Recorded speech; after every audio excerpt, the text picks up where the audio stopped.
یو سړی مسجد لزه ورکو مې بنیاد کې خود مې څومره ځای ورکې وی مولوی صاحب دا غټ پټې ته تی جدا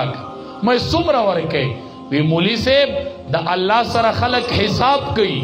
بے حساب ورکوم چې الله بے حساب بدل راکړي نمونږ بر جمعې په ورځ په جمعات کې بل چندې اعلان وشي دې بر رسول لوټ کیدی نو 90 به تیروالي 90 بشمار کې به بجیب کې کی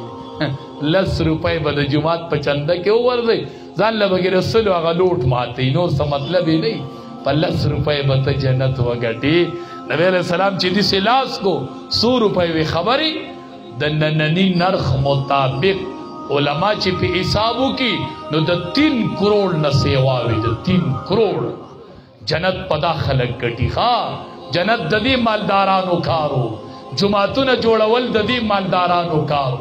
کویان استل د دې کارو نن به کویو په خلقو به بند کی او به یو په خلقو به بند کی ته د اوبو د اجر نه خبره دا حشرات کی دا مارغان کی دا میګیان کی تب مړیو دا اجر به د قبر ته درسیږي ځان له آخرت سوداګانې وک